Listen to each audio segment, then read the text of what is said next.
مولاي صل وسلم دائما أبدا على حبيبك خير الخلق كلهم. مولاي صل وسلم دائما أبدا على حبيبك خير الخلق كلهم. محمد سيد الكونين. So the picture comes to me, this is how it happened.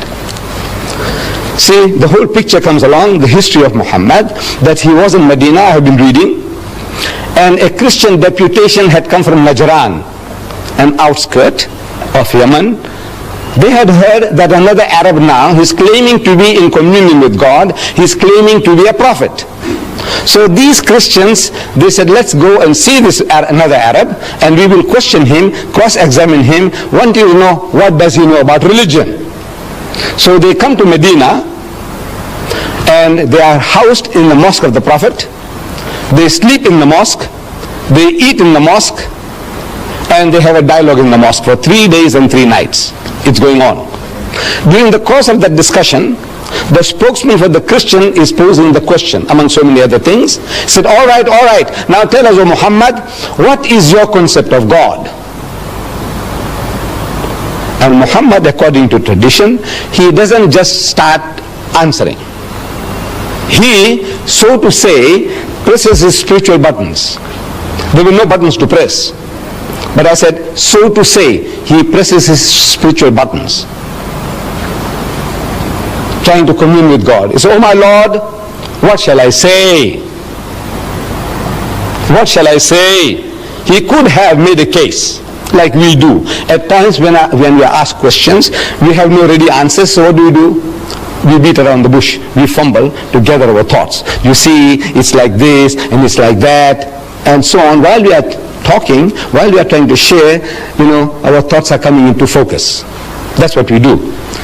If I were to ask you, my children, what is 6 times 6? Immediate answer.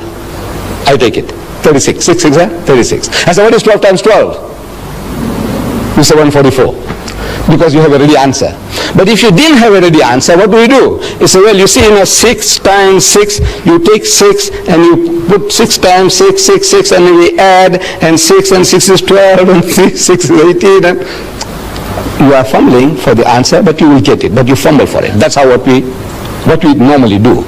Muhammad doesn't do that. He could have said, you see, our concept of God is almost identical to yours. You see, you believe in the God of Abraham and the God of Moses and the God of... He said, well, we also believe... This is how we all talk. That's how we talk. Not so Muhammad. He's asked a question, and he must get it from the highest authority, from the head computer. So what he does, he presses spiritual buttons, and comes the answer through his mouth. He is the end terminal. Every prophet of God is an end terminal of that head computer, the knowledge of God. If you are that, you have access to that computer, the head computer, and you have a problem, and you commune, say, oh my Lord, what shall I say? He said, tell them, Moses was told, tell them, thou shalt not commit adultery, thou shalt not covet thy neighbor's wife, thou shalt not steal, thou shalt not kill. So he's telling them, from the head computer, whatever knowledge is given, the prophet of God, the man of God, he articulates them. So he wants to know, what shall I say? Comes the answer. You will see it in the 112th chapter of the Quran. Amazing. You open the chapter, it begins. Qul huwa Allahu ahad. Say, he is God the one and only. Allahu samad, God the eternal absolute. Lam yalid wa lam yulad. He does not beget and is not begotten. Wa lam yakul lahu kufuwan ahad. And there's nothing like unto him. Finish. Whole chapter is finished. 4 verses. And back to normal. He said, you see, this is our concept of God. When he spoke, while he was speaking, the normal discussion was on a different level of speech. Now, when he's uttering those words, he's on a different level. Qul huwa Allahu ahad, Allahu Samad, lam yalid wa lam yulad wa lam yakun lahu kufuwan ahad. And back to normal. He said, you see, this is our, where did he get it from? He's asking, oh my Lord. Nobody heard him. Nobody heard him say that. But he's asking, what shall I say? Comes the answer. I want you to see it in this book. It starts, say, he's God the one and only. So why say?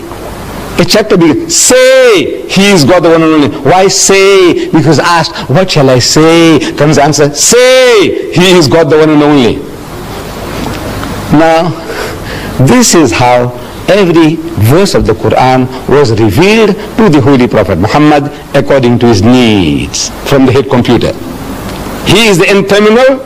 As I said and I repeat, every prophet of God, every true messenger of God is that end terminal. We are not. We haven't got that facility to make a direct contact with the head computer.